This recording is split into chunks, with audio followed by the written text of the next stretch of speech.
Stop pedestalizing the new supply. And don't you act like you don't know what I'm talking about. You know exactly what I'm talking about. You put their new partner up here and you put yourself down here. You got to stop doing this. I'm Coach Goldman, your relationship and breakup coach. In today's session, we're going to talk about how to stop putting your ex's new partner, aka the new supply, on a pedestal. And you probably say to yourself, I don't put them on a pedestal. Oh, yes, you are. And I'm going to explain to you why you do it, how to stop doing it, and why it's such a huge detriment to your mental health and your healing. First things first, why are you doing it? It makes you feel a little bit better. I know that you say to yourself, I don't feel better thinking about my ex's new partner in a good way. But it's actually a double-edged sword. And this is a lose-lose situation. When you compare yourself to your ex's new supply, oh my God, this is a lose-lose situation. So first of all, don't even go down this rabbit hole. But if you do, and I know you do because I've been there too, and I coach hundreds and thousands of people, so I know that you're going there. You're going there. It's inevitable. Because once you're being replaced by someone else, you want to know who the motherfucker is, what they have that you don't. The only thing that they have that you don't is they're new. Okay? And the reason that you compare and you put them on a pedestal and you want to see them as so high and mighty is because secretly it makes you feel a little bit better about yourself. You say, if they replaced me for someone, they replaced me for someone better. Even if secretly you say, oh, this person is, shorter than me, more broke than me, or whatever. Secretly you get some kind of an emotional payoff. Even if it's not a positive one, there is an emotional payoff because it's correlating with the way you feel to the way you feel to the way you think. So you feel shit and then you justify your emotion by thinking about them together and thinking and pedestalizing in a new supply. And that's, like I said already, it's a lose-lose situation. You cannot win. Now, why it's so detrimental? The thing that is super detrimental when you are putting it into comparison is you compare your lowest moments, your internal pain, to their external joy or whatever the fuck they show on social media and online. So it's an unfair comparison. You can't win when you compare like that. You just find out about this. You're hurt, you're in pain, you're healing. They are not. They are in a complete different state than yours. And it's very hard because you say, how can they be so happy with this new person? I'm in pain and I am sad. Yes, you are. This is why it's unfair comparison. It's not loving and kind to you to even put yourself in this category. This person, like I said, this new supply, the only thing that they have that you don't is they are new. Your ex didn't fuck them up yet. And trust me, they will go through the same cycle with them, with your ex. The second thing that is super detrimental, it's that you take the focus off of you and your ex's action actually, and you put it on the new supply.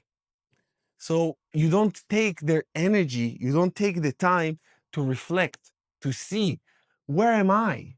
What am I doing? How can I heal? You just look at them and you say, oh, the new supply is this, the new supply is that, the new supply did this, the new supply, like all of that. You're just so consumed, overly consumed with the new supply that you don't put any focus and attention on yourself. And this is actually a coping mechanism. It's a coping mechanism that distracts you from the real issue. And the real issue is how you're going to heal.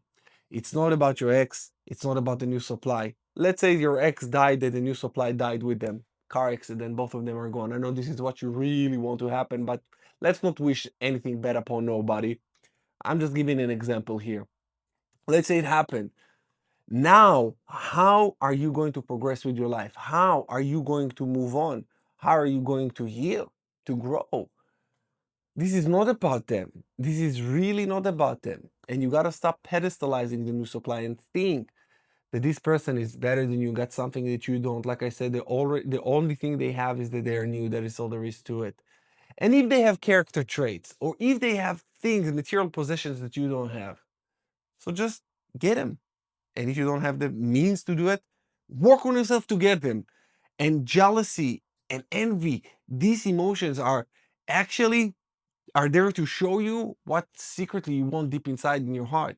So if you see they have a cool car and you want a cool car, work. Work on yourself to be able to be valuable enough so you have the money to achieve that. And it's not about material possessions. And it's not even about possessions of any kind. It's about possessing what's inside. And when you do the work on yourself and you heal correctly, you know that what's inside is so much more important than any other bullshit that there is outside. You know it because you do the work on yourself. And I always tell you, get the Rise of the Phoenix, my online healing coaching program, now for only 37 bucks for limited amount of time. This is what's going to help you to get to make sense of it and take the attention of the new supply into you, of your ex onto you. And yes, at the beginning, earlier stages of your breakup, you need to understand them. You need to understand the ex, the new supply, all these fucked up dynamic. But comes a point where you need to stop watching new supply content, breakup content, and start watching personal development content and work on yourself and heal. This is the healing. This is where healing truly take place. The first stage of healing is understand what happened. Yes, it is. You look at the past, you look at what happened, you dwell on it a little bit for a month or two. Yes, comes a point where you say to yourself, now it's time for me to grow. Now it's time for me to heal. So then you stop all distractions and you take all of the energy onto you. You take all of the time and the focus and you put it only on you. And this is where I created the Rise of the Phoenix for you guys to put it on yourself. This is why I do one-on-one with you guys. I'm still available for one-on-one. I'm getting booked so fast, so I probably will not be that available soon, but still I am here to help you, to guide you, to take you from where you are to heal, to just the best version of yourself. This breakup happened for you and not to you. You got to realize that. I preach it all the time and I will continue saying it all the time because this is the truth. And you got to see it for what it is. You have to see it for what it is and don't look for external validation like your ex. Don't look to blame, there is external validation, there is also external blame. So when you look at the new supply and blame them, you actually seek their validation.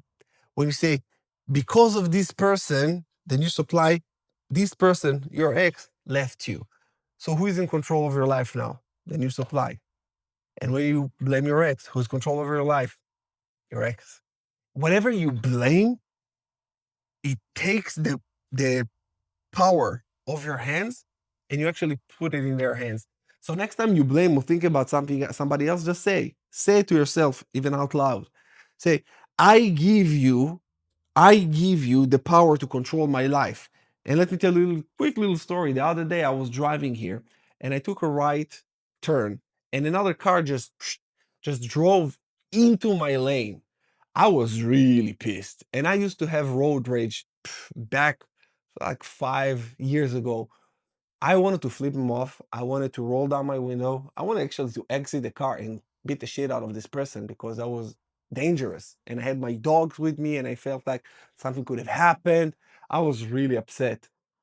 But then I immediately I snapped back and I said, if I'm mad at him, I'm giving him the power over my life.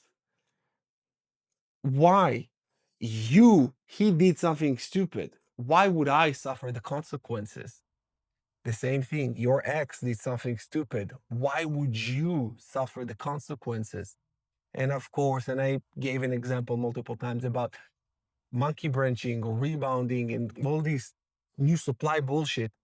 It's kind of like being involved in a car accident when you're in the driver's seat, in the passenger seat. You didn't cause that, but you're affected by it. You're affected by it, but you can choose not to be. You're already being affected, but you choose and say, you know what? I'm done being affected by it. Next, next. But you need to have a lot of realizations before you get to this point. This is why I know that you say, okay, you say to yourself, I want to say next, but I can't. I'm stuck. First of all, you're not stuck. Never say that. You're just processing. And I'm here to help you process it faster. And also to validate you and tell you, listen, there is a point where you need to stop watching breakup content, narcissism content, new supply content, where you grow. So watch simultaneously also personal development, and I got a lot of personal development on my channel. I created also the 1% mindset, the link in the description below. It's the 1% mindset. It's a personal development channel that I've created just for you. So you have everything. You have all the tools. What you're gonna do with them, it will be completely up to you. I just hate to see you guys just processing for so long because you watch a lot of content that with a lot of different people that give you a lot of different information. So if you feel my vibe, watch me. If you feel other people's vibe, watch them. It's all good, but stick with a person that speaks your language, that you feel the vibe. And all that I'm preaching is personal development post breakup. Is first of all understanding your ex, understanding the circumstances, understanding what happened there. So when you have the intellectual realizations, then you go to the step of personal development, which this is the healing where it takes place. And when you heal and when you grow, when you develop yourself as a human being, this is where you start to realize the relationship dynamics. You start to realize polarity, masculine and feminine polarity. You realize who you are, who you want to be, who you were, who you want to be with. You understand so many things about yourself. And when you do, this is where you start dating again because you're ready. How you get ready? You're ready because you know relationship dynamics. You know that you understand the breakup. You have no hard feelings. You know who you are. You know who you want to be. You know who you were. You know who you want to be with. So you find the person and you're ready. This is how you get ready again to date, to love, to be. And in order for you to be ready for all of that, this is where you do the work here and now. If you need help with any kind of a thing that I just mentioned, I'm here to guide you to walk this path of personal development with you. I love you so much, you guys. God bless you, and I'll see you again in the next one.